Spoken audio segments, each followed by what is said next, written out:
پہلا پوائنٹ ہے تجرباتی طریقہ. یہ لفظ سے ہی پتہ چل جاتا ہے کہ تجربے والا طریقہ. تو تجرباتی طریقہ یہ ہے کہ علم سیاسیات انسان اور اس کے بنائے ہوئے اداروں کے علم پر مبنی ہے. اس لیے بعض مصنفین کا خیال ہے کہ انسان پر تجربات ممکن نہیں ہے، کیونکہ انسان کوئی مادہ کی طرح نہیں جسے پرکھا جائے، اور وہ نہ ہی وہ بے جان ہے اور نہ ہی وہ جامد شے ہے. مادہ ایک جیسے حالات میں بالکل ایک جیسے نتائج فراہم کرتا ہے، جبکہ انسان ایک متحرک چیز ہے اور ہر دم بدلنے والی فطرت رکھتا ہے، اس لیے اس پر تجربات ممکن نہیں ہیں. ویسے بھی مادہ تجربات کے دوران ضائع ہو جاتا ہے، مگر انسان تجربات کے دوران ضائع نہیں ہوتے. مختلف ریاستوں میں مختلف اوقات میں قائم ہونے والے یا نافذ العمل جو ادارے ہوتے ہیں مختلف قسم کے تجربات کی حیثیت رکھتے ہیں. پھر انہی تجربات کے ذریعے ریاستیں اپنے معاشرتی اور سیاسی نظام میں رد و بدل کرتی ہے. پاکستان میں پارلیمانی صدارتی بنیادی جمہوریتوں کے نظام کو سیاسی تجربات کا نام دیا جاتا ہے. یعنی پاکستان میں یہ سارے نظام لگا کے چیک کیا گیا ہے. ٹھیک ہے، یہاں پر پاکستان پر تو مارشل لا بھی ایک سیاسی تجربے کی حیثیت کا حامل ہے. اس طرح اگر اکثر ممالک جمہوریت کو پسند کیا جاتا ہے تو اس کی وجہ یہ ہے کہ دنیا میں برطانیہ اور امریکہ جیسے ممالک جہاں جمہوریت کامیابی سے چل رہی ہے، حالانکہ برطانیہ دنیا کا واحد ملک ہے جس کا آئین غیر تحریری ہونے کے باوجود اپنے ملک کے باسیوں کے لیے انتہائی اہمیت کا حامل ہے. یعنی برطانیہ کا آئین غیر تحریری ہے مگر وہ اپنے علاقے والوں کے لیے بہت بہترین ہے. اس کے علاوہ انہی کامیاب جمہوری ملکوں کو دیکھتے ہوئے دنیا کے دوسرے ممالک نے بھی اپنے یہ آئین اپنے ملکوں میں آزمانے لگے. لیکن یہاں ایک بات کا خیال رکھنا بہت ہی ضروری ہے کہ ہر نظام ایک مخصوص ماحول، ثقافت اور تہذیب کے لیے ہوتا ہے. اسی لیے ضروری نہیں کہ ایک ملک میں اگر جمہوریت کامیاب ہے تو دوسرے ملک میں بھی اتنی کامیابی ہوتی ہے. یہاں آپ کو یہ بتایا جا رہا ہے کہ امریکہ، انگلینڈ یا ان ملکوں میں جو نظام رائج ہے تو دوسرے ممالک بھی دیکھ کر وہی نظام رائج کرنے کی کوشش کرتے ہیں، لیکن ہر ملک کے حالات الگ ہوتے ہیں، اسی لیے ایک ہی نظام ہر ملک میں لاگو نہیں کیا جا سکتا. اس سے ثابت ہوتا ہے کہ معاشرتی ثقافت، مذہب، زبان، رنگ و نسل وغیرہ ہم آہنگی، یکانگت اور رواداری ہی کسی نظام کو اپنے اندر کامیابی سے سنبھال سکتے ہیں. مطلب کہ کوئی بھی جو ملک کا نظام ہو، اس کا جو ثقافت ہے، مذہب ہے، رنگ، نسل، یہ ساری چیزیں اس میں ہوں گی تو وہ آئین مضبوط بن سکے گا، وہ طریقہ کار ٹھیک بن سکے گا. اگر ایسا نہیں ہوگا تو پھر وہ نظام انتشار کا شکار ہو جائے گا. اس کے علاوہ اگلا پوائنٹ ہے مشاہداتی طریقہ. یہ لفظ سے ہی پتہ چلتا ہے کہ مشاہدہ کرنا، کسی چیز کو غور سے دیکھنا. مشاہداتی طریقہ علم سیاسیات کے آغاز ہی میں استعمال ہوتا تھا. ایک مضبوط سائنس طریقہ ہے. لارڈ برائس ایک مفکر ہے، وہ کہتے ہیں کہ کسی آئین کی جو عملی شکل اس کے نظریاتی پہلوؤں سے مختلف ہوتی ہے، اس لیے کسی ملک کے نظام حکومت کو سمجھتے وقت نظریہ اور عمل فرق دونوں کو مد نظر رکھا جائے. یعنی جو اس علاقے کا قوانین ہوتا ہے اس کا جو اپنا نظریہ تھا وہ اور اس کی عملی شکل بالکل الگ ہوتی ہے. مثال کے طور پہ ایک بہت ہی مشہور سائنسدان ہے اور مفکر بھی ہیں، ارسطو، ان سے تو ہر کوئی واقف ہے. انہوں نے ایک ریاست ہے سائرکیوز، اس کا جو دستور بنانا تھا، قانون بنانا تھا، تو انہوں نے 150 سے زیادہ دساتیر کا مطالعہ کیا. پھر کہیں جا کے انہوں نے اس ریاست کا دستور اخذ کیا تھا. پہلے ان کی خوبیاں خامیاں دیکھی، سارا دیکھا. ٹھیک ہے، اس سے پتہ چلتا ہے کہ علم سیاسیات کے طالب علم کو کسی سیاسی نظام کو سمجھنے وقت عمیق مشاہدے کی ضرورت پڑتی ہے. صرف اور صرف مفروضات پر قائم رہ کر کوئی خیال قائم کر لینا ٹھیک نہیں ہے، بلکہ ریاست اور حکومت کے مختلف اداروں کے نظریاتی اور عملی پہلوؤں کا مشاہدہ کرتے ہوئے وہی نتیجہ اخذ کیا جاتا ہے۔ علم سیاسیات میں مشاہداتی طریقے کا استعمال ابن خلدون کے ہاں ملتا ہے۔ جو ابن خلدون ہے انہوں نے مشاہداتی طریقہ بھی اختیار کیا تھا۔ تقابلی طریقہ، اگلا طریقہ ہے تقابلی طریقہ۔ تقابلی لفظ سے ہی پتہ چلتا ہے تقابل کرنا، مقابلہ کرنا، یعنی پاکستان کا اور انڈیا کا مقابلہ کرنا یا اس طرح۔ تو یہ دوسرے ممالک کے جو طریقہ کار ہیں ان کا اور اپنے ملک کا مقابلہ کرنا، ٹھیک ہے، کہ ہمارے آئین میں کیا کیا خامیاں خوبیاں ان کے آئین میں یا ہمارے ملک میں کون کون سے قوانین رہ جائیں۔ جو تقابلی طریقہ ہے اور مشاہداتی طریقہ وہ قریب قریب ہیں۔ زیادہ تر حال پر نظر رکھیے، جب تقابلی طریقہ حال کے ساتھ ساتھ ماضی کی جو روایات اور اقدار ہوتی ہیں ان کو بھی نظر رکھتا ہے، اسی لیے ایک محقق کے لیے یہ بات آسان ہو جاتی ہے کہ وہ ریاستوں میں پائے جانے والے اداروں کا تقابلی مطالعہ کرے، ان کی برائیوں اور خامیوں کو چیک کرے، یعنی وہ دوسرے ملک میں جو برائیاں اور خامیاں ہیں اور اپنے ملک میں جو برائیاں اور خامیاں ہیں ان کا آپس میں موازنہ بھی کر سکتا ہے کہ کون سا قوانین کس طریقہ کار سے چل رہا ہے۔ اس طرح وہ اپنے جو نظریات ہیں ان کو جلا بخشتا ہے، یعنی ان کو غور سے سمجھنے کو اس کو موقع ملتا ہے۔ اور اس کے علاوہ ایک بار پھر یہ بات ذہن میں رکھ لینی چاہیے کہ دنیا کے مختلف افراد کی تربیت ان کے ماحول، تہذیب و تمدن کے مطابق ہوتی ہے، اسی لیے ضروری نہیں کہ اگر امریکہ میں وفاقی نظام کامیاب ہے تو ہمارے ہاں بھی اس پر کامیابی سے چلے گا۔ جو پارلیمانی نظام ہے اگر وہ برطانیہ میں تو بھارت میں بھی کامیاب ہو سکتا ہے، کیونکہ ہر خطے میں اپنی تہذیب و تمدن اور بدوباش ہے، اس لیے ان کے پہلوؤں کو مد نظر رکھا جائے تو تقابلی مطالعے کے بعد بہتر نتائج آتے ہیں۔ یہاں یہ بات بتائی جا رہی ہے کہ اگر دونوں ملکوں کا موازنہ کیا جائے کہ ان ممالک میں یہ نظام کامیاب ہے اور ہمارے علاقے میں کیوں کامیاب نہیں، تو ان ممالک کا بڑا فرق ہوتا ہے۔ اس کے علاوہ اگلا طریقہ ہے حیاتیاتی طریقہ۔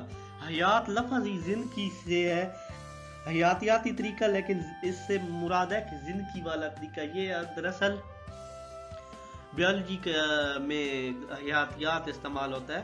حیات لفظ اس سے مراد ہے زندگی۔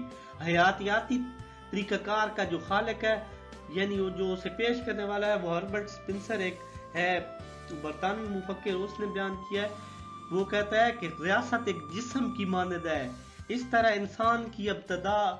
طرح انسانی جسم کی ابتدا پرورش اور سکائی مراحل کے بعد اختتام ہوتا ہے، اس طرح ریاست کی ابتدا ہوتی ہے، پھر وہ آہستہ آہستہ ارتقائی عوامل پر پہنچتا ہے، پھر جوان ہوتا ہے اور پھر اندرونی بیماریاں اسے دیمک کی طرح چاٹ جاتی ہیں اور وہ ایک دن خاتمہ ہو جاتا ہے۔ اس طرح وہ کہتا ہے کہ جو علم سیاسیات ہے یا ریاست وہ بھی ایک حیاتیات کی طرح ہے، یعنی وہ اس میں خوبیاں خامیاں آتی رہتی ہیں اور وہ اس طرح تباہ ہو جاتی ہے۔ نیکسٹ ہمارے پاس ہیڈنگ ہے نفسیاتی طریقہ۔ یہ ساری ہیڈنگ آپ کاپی پہ لکھتے آئیں تاکہ بعد میں کام آ جائیں۔ 10 ہیڈنگ بھی آپ لکھ دیں گے تو آپ کو اچھے نمبر مل جائیں گے۔ نفسیاتی طریقہ یہ نفس سے ہے کہ انسان کی سوچ، اس کا طریقہ کار کا اندازہ لگانا۔ علم سیاسیات کے مطالعے میں نفسیاتی طریقہ بہت زیادہ اہمیت کا عمل ہے۔ ایک ڈاکٹر ہے گارنر، ان کا نام ہے گارنر، وہ کہتے ہیں کہ انسان کے بنائے ہوئے جو ادارے ہوتے ہیں ان کے مطالعے پر اس بات کو ضرور مد نظر رکھا جائے کہ وہ ادارے جس وقت تشکیل دیے گئے تھے اس وقت ان اداروں کی معاشرے میں کس طرح کی ضرورت تھی۔ جس طرح کسی شخص نے ادارے کو قائم کیا اس وقت اس کی ذہنی سوچ کیا تھی، اس نے کیوں کر اس کی ضرورت محسوس کی۔ ایک وقت تھا جب جو چین کے ایک معاوض رہتے ہیں آبادی، اپنے ملک کی جو آبادی ہے اس کو امریکہ کے خلاف ہتھیار کے طور پر استعمال کرنے کے لیے سرکاری سطح پر آبادی کو بڑھانے کا اعلان کیا تھا۔ یعنی جو معاوض رہتے تھے انہوں نے آبادی کو بڑھانے کا انکشاف کیا تھا تاکہ وہ امریکہ کا مقابلہ کر سکے۔ جبکہ 21ویں صدی کا آغاز ہو چکا ہے تو چین کسی صورت بھی آبادی کی شرح میں زیادتی کا متحمل نہیں ہے۔ یعنی اب چین کہتا ہے کہ آبادی نہیں بڑھنی چاہیے، اس وقت کہتا تھا بڑھنی چاہیے۔ یہ طریقہ ہے نفسیاتی طریقہ کے وقت وقت پر سوچ تبدیل ہوتی رہتی ہے۔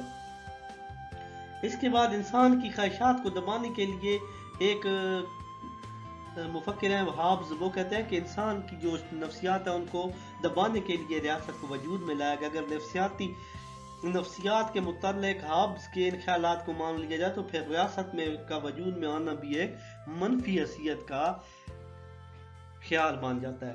ایک ہابز ہے، وہ کہتے ہیں کہ انسان کی سوچ ہے وہ گھٹیا ہے، وہ لالچی ہے، اس طرح کی باتیں کرتا ہے۔ تو اس طرح ان کے اگر نظریے پہ عمل کیا جائے تو یہ انسان کو اور ریاست کو منفی تصور کیا جا سکتا ہے۔ یہ نفسیاتی طریقہ مطالعہ ہے۔ اس کے بعد فقہی طریقہ ہے۔ یہ جو پہلا پوائنٹ ہے روایتی طریقے، اس کے یہ 9 پوائنٹ ہیں، ان میں سے پھر آگے ہے کہ فقہی طریقہ۔ فقہی طریقہ کو جو کانٹ تھے ایک مفکر، انہوں نے اہمیت دی کہ حقوق و فرائض اور قانون کی مد نظر سے دیکھا جائے تو جرمن فلاسفر خاص طور پر فقہی طریقہ سے علم سیاسیات کے اصول و ضوابط کو سمجھتے تھے اور سمجھاتے تھے۔ بعض مفکرین مثلا الغزالی، الماوردی نے بھی فقہی طریقہ کو بہت سراہا ہے۔ نیکسٹ ہے عمرانی طریقہ۔ عمرانی طریقہ ابن خلدون نے معاشرہ اور معاشرتی اداروں کے ارتقاء کو ریاست کا موجب جانا۔ ان کا کہنا ہے کہ کسی معاشرے کی ترقی اور تنزلی کا دار و مدار بھی معاشرے کے خاندانوں کے درمیان پائے جانے والی اخوت پہ ہے۔ یعنی ابن خلدون کہتے ہیں کہ جو معاشرے میں ترقی ہوتی ہے اور تنزلی ہوتی ہے وہ بھی لوگوں کی آپس میں محبت سے ہوتی ہے۔ بالکل یہی بات ہے، جو ریاستوں میں لڑائی جھگڑے ہوتے ہیں وہ ان کی اگر باہمی اخوت نہ ہو تو وہ ان میں باہمی جھگڑے شروع ہو جاتے ہیں، اگر محبت ہو تو وہ جھگڑے نہیں ہوتے۔ اس کے بعد جس معاشرے میں خاندان اخوت اور بھائی چارے کے ساتھ زندگی بسر کر رہے ہوں وہاں معاشرہ مجموعی طور پر ترقی کرے گا۔ جب معاشرہ ترقی کرے گا تو ریاست خود بخود خوشحال ہو جائے گی۔ ابن خلدون جو تھے وہ ترقی اور خوشحالی کو معاشرے کی خوشحالی سمجھتے تھے۔ اس کے علاوہ اگر معاشرہ ترقی کرتا جا رہا ہو تو ریاست بھی ترقی کرتی جائے گی، اگر معاشرہ پیچھے جا رہا ہے تو ریاست بھی پیچھے کی طرف جا رہی ہے۔ اس کے علاوہ ہمارے پاس نیکسٹ ہیڈنگ ہے کہ تاریخی طریقہ، یعنی علم سیاسیات کو کے مطالعہ میں تاریخی طریقہ بھی ہوتا ہے۔ یہ پہلا ہے ہیڈنگ روایتی طریقہ، اس کی سب ہیڈنگ ہے آگے تاریخی طریقہ۔ علم سیاسیات کا جو مطالعہ ہے تاریخی حوالے سے کرنا بڑا ضروری ہے، بلکہ یہ کہنا بالکل بے جانا ہوگا کہ تاریخی معلومات اکٹھی کیے بغیر علم سیاسیات کو سمجھنا ممکن ہی نہیں ہے۔ تاریخ ہمیں یہ بتاتی ہے کہ ریاست کی ابتدا اور ترقی کس طرح ہوئی، موجودہ ریاست کی ترقی یافتہ شکل کس طرح آئی، کیسے ریاست کس طرح کے لوگ تھے، پھر کس طرح کے آئے، پھر کس طرح کے، اور اب ریاست جدید شکل میں آ گئی ہے۔ ان ساری چیزوں کو پتہ کرنے کے لیے تاریخی طریقہ بہت اہمیت کا حامل ہے۔ تاریخ سیاسی مفکرون اور ان کے نظریات کو بھی مرتب کرتی ہے، ماضی کے حالات کا بھی جائزہ لیتی ہے، حال کا بھی جائزہ لیتی ہے اور مستقبل کا بھی لیتی ہے۔ بلکہ بہتر تو یہ ہے کہ اگر کسی ریاست کو مستقبل کی پالیسی بنانا مقصود ہے تو حال کو بھی دیکھنا چاہیے اور مستقبل کو بھی دیکھنا چاہیے، ماضی کو بھی دیکھنا چاہیے۔ مثال کے طور پہ ہمارا پاکستان ہی ہے، انہوں نے ایٹم بم کیوں بنایا؟ کیونکہ انہوں نے ماضی کو دیکھا، تاریخ میں انہوں نے ماضی کو دیکھا کہ ان کو انڈیا دھمکی دے رہا ہے، روس دھمکی دے رہا ہے، امریکہ دھمکی دے رہا ہے، تو انہوں نے ایٹم بم بنا لیا کہ چلو یہ ہمارے لیے سیکورٹی ہوگی۔ اس کے علاوہ پاکستانیوں نے دیکھا کہ چین ترقی کر رہا ہے تو انہوں نے چین کو بھی ساتھ دوست بنا لیا، اب ہمارے ساتھ کوئی حملہ بھی کرے تو چین بھی ہمارا ساتھ دے گا، دوسرے ملک بھی ساتھ دیں گے۔ اس کے بعد نیکسٹ طریقہ ہے فلسفیانہ طریقہ، یہ لاسٹ طریقہ ہے اس کا روایتی طریقے کا۔ تو فلسفیانہ طریقہ کے حوالے سے بہت زیادہ بحث کی گئی ہے۔ فلسفہ کے طریقہ کار کو علامہ اقبال نے بھی بیان کیا ہے۔ فلسفیانہ کے بارے میں جتنی بھی باتیں کی جائیں وہ کم ہیں، بلکہ فلسفہ بہت ہی اہم اور امپورٹنٹ چیز ہے۔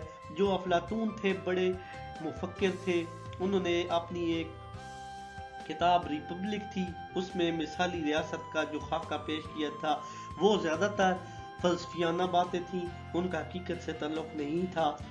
اور اس کے علاوہ وہ ایسی ریاست کی بھی تعمیر چاہتے تھے جو مثالی ہو۔ مگر ان کی جو باتیں لکھی ہوئی تھیں وہ تھوڑی الگ تھیں اور معاشرے کے طریقہ کار الگ تھے. اسی لیے سوچ و بچار کرنا علم سیاسیات کو جو تقویت بخشتا ہے. یونانی فلسفیوں نے بھی اسی بنا پر اپنے خیالات اور نظریات میں پنہاں کر کے پیش کیا. فلسفہ ہوتا ہے کہ کسی ریاست کے بارے میں مختلف قسم کے نظریات پیش کرنا، کسی بھی چیز کے بارے میں، کسی بھی ٹاپک کے بارے میں مختلف قسم کے نظریات پیش کرنا. نیکسٹ